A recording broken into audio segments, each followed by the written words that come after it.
Bonjour et bienvenue à cette capsule sur le sommeil. Mon nom est Caroline Shea et je suis ergothérapeute au Centre de réadaptation cardiaque du CIUS du Centre-Ouest de l'île de Montréal. Donc aujourd'hui, on va parler de sommeil et plus précisément des bienfaits du sommeil sur la santé, ou plutôt des méfaits d'un mauvais sommeil sur la santé, et également de quelques trucs qui pourraient nous permettre d'avoir une meilleure qualité de sommeil. Donc, tout d'abord, dormir, est-ce une nécessité ou une perte de temps? Évidemment, dormir, c'est une nécessité. Il y a plusieurs études scientifiques qui ont montré une association entre de trop courtes nuits, donc une diminution du sommeil, et plusieurs effets négatifs sur la santé. Donc, une diminution du sommeil peut, entre autres, mener à une diminution de la mémoire, donc de la mémoire à court terme et à long terme, une diminution de l'attention ou de la concentration, une augmentation des risques d'accident de voiture, une augmentation du risque de faire une chute et également une diminution de l'équilibre et de la force musculaire. Sur le plan cardiovasculaire maintenant, une diminution du sommeil peut mener à, entre autres, l'hypertension artérielle et également, ça peut augmenter le risque de faire un incident cardiovasculaire. Maintenant, si on parle du lien entre le sommeil, la glycémie et le diabète, il est intéressant de savoir que le manque de sommeil peut augmenter le taux de sucre dans le sang et que même une privation de sommeil partiel pendant une semaine peut augmenter la résistance du corps à l'insuline, ce qui entraîne une augmentation du taux de sucre dans le sang. Également, une nuit de sommeil de moins de 7 heures augmente le risque de développer le diabète de type 2, mais une nuit plus longue que 8 heures aussi. Ici, on parle de moyenne pour toute la population environ qui ont été trouvées dans les études. Évidemment, ça peut varier d'un individu à l'autre. Ensuite, sommeil et obésité. Donc, dormir de courtes nuits, donc environ moins de 6 heures, est associé à un risque accru d'obésité. Mais aussi dormir de longues nuits, donc on parle d'environ plus de 9 heures. Par contre, le risque de développer de l'obésité pour de longues nuits est beaucoup moindre que le risque de développer de l'obésité si on a de trop courtes nuits. Une hypothèse actuelle qui pourrait expliquer l'impact du manque de sommeil sur l'obésité est que ce manque de sommeil-là influencerait la régulation des hormones de l'appétit, qu'on nomme la ghréline et la leptine, ce qui mènerait à l'augmentation de l'appétit et de la consommation d'aliments. Ensuite, quelques mots sur le sommeil et la cinquantaine.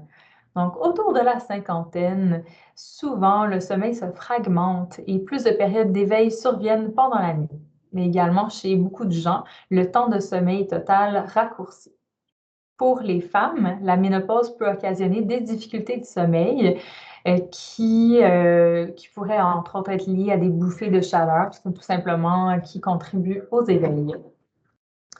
Donc, qu'est-ce qu'il faut savoir par rapport à ça? C'est qu'en avançant en âge, il faut savoir réentraîner notre corps au sommeil en optimisant notre hygiène de sommeil. C'est quoi l'hygiène de sommeil? L'hygiène de sommeil, c'est un ensemble d'habitudes de vie qui peuvent favoriser la qualité de notre sommeil. Donc, ça va être de ça qu'on va parler pendant les prochaines diapositives. Donc, hygiène de sommeil. Tout d'abord, les éléments nuisibles au sommeil, donc les choses à éviter.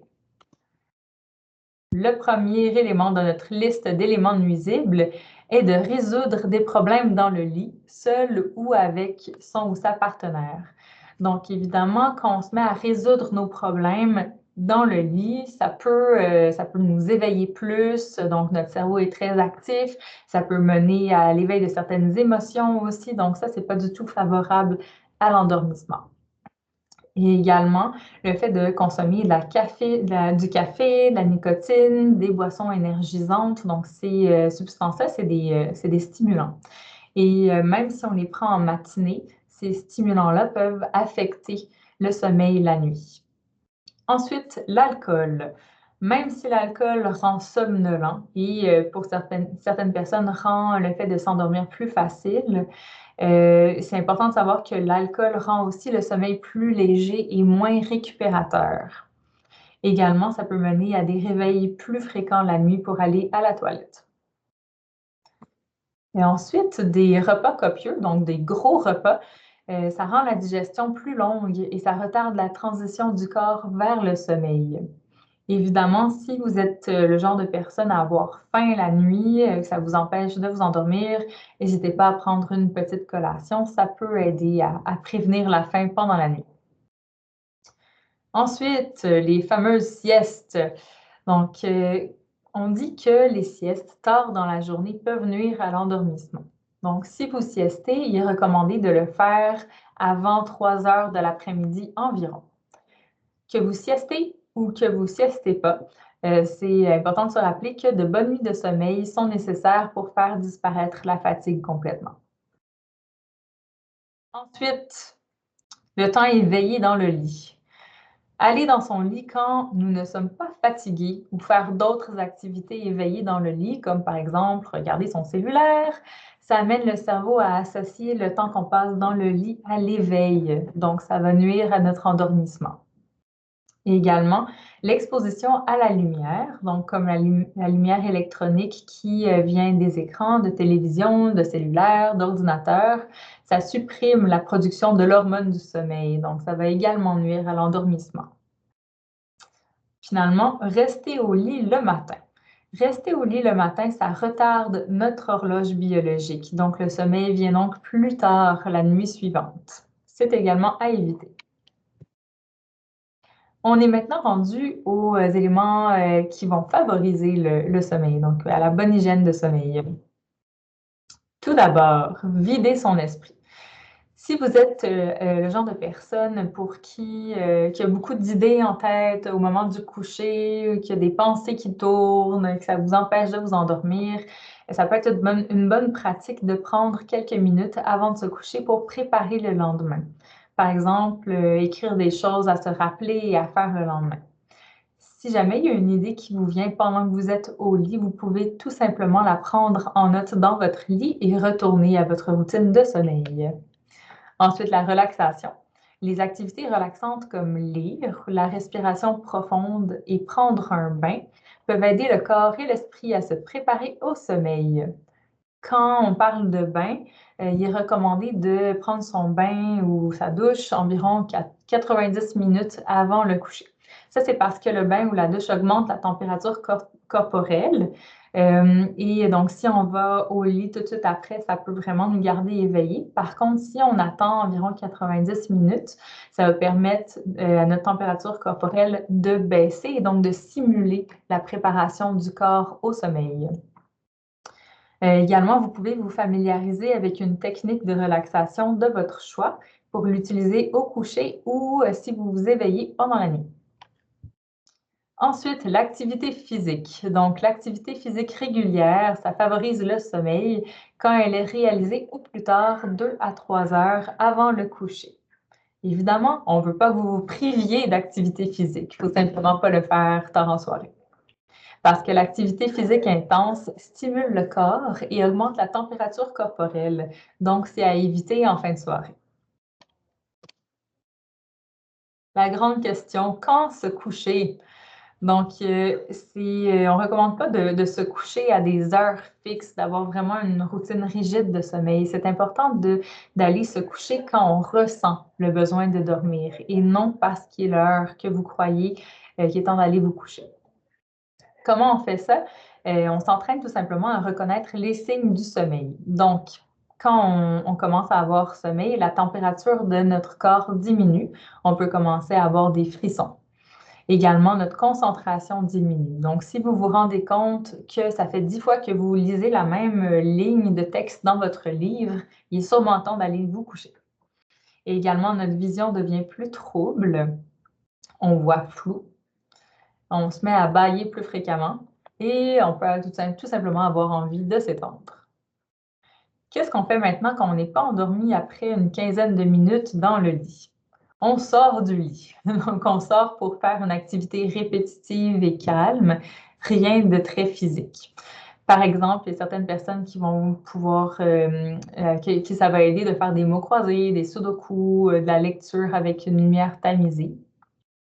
Par contre, il n'y a pas de recette magique, donc c'est important de trouver l'activité qui, est favorable pour votre sommeil à vous, qui ne va pas trop vous éveiller. Et puis quand vous vous sentez endormi, tout simplement retournez au lit. Maintenant, quand est-ce qu'on se lève? Donc, contrairement au coucher, pour le lever, c'est très important d'avoir une bonne régularité. Parce que se lever à la même heure chaque jour, même les fins de semaine, ça permet de créer une routine de sommeil qui favorise l'endormissement le soir venu. L'exposition à la lumière aide à se réveiller. Donc, si vous êtes le genre de personne à avoir de la difficulté à vous tirer du lit le matin, donc c'est toujours intéressant de se garder un petit peu de lumière qui filtre dans la chambre le matin pour bien se réveiller. Quelques autres conseils maintenant. Donc, si vous êtes une personne qui a de la difficulté à gérer son stress, qui est très anxieuse, ça peut être intéressant d'apprendre à mieux gérer son stress. Également, de vous assurer en parlant à un médecin que vous ne souffrez pas d'apnée du sommeil. Donc, l'apnée du sommeil, qu'est-ce que c'est? C'est le fait d'arrêter de respirer pendant quelques secondes, beaucoup de fois pendant la nuit. Ça affecte vraiment la qualité du sommeil, puis ça peut causer beaucoup d'éveil pendant la nuit. Également, pour les hommes, vous pouvez vous assurer que vous n'avez pas de problème de prostate, simplement parce que la prostate, si elle est un petit peu plus enflée, elle peut faire plus de pression sur la vessie et causer des envies d'uriner plus fréquemment. Également, c'est intéressant de faire réviser sa liste de médicaments par son médecin. Si vous avez des difficultés à vous endormir ou vous trouvez que vous ne dormez pas assez bien, vous pouvez demander à votre médecin si certains médicaments que vous prenez peuvent nuire à votre sommeil. Également, avant de prendre de la mélatonine ou de la valériane, c'est important de s'informer si elles sont sécuritaires pour nous. En conclusion, donc dormir entre 7 à 8 heures chaque nuit peut réellement améliorer notre santé. Donc, j'espère que je vous ai convaincu sur ce point-là. Et également, pratiquer une bonne hygiène de sommeil améliore la récupération, le niveau d'énergie et la santé. Et finalement, c'est important de conserver, de garder son lit comme un sanctuaire dédié au sommeil. Donc, voilà. Merci beaucoup de votre attention. Si vous avez des questions sur la capsule, sur le sommeil ou par rapport à votre sommeil à vous, vous pouvez nous contacter ou la prochaine fois que vous venez à la clinique de réadaptation cardiaque, nous poser vos questions. Ça va nous faire plaisir de vous répondre. Et sur ce, bonne journée!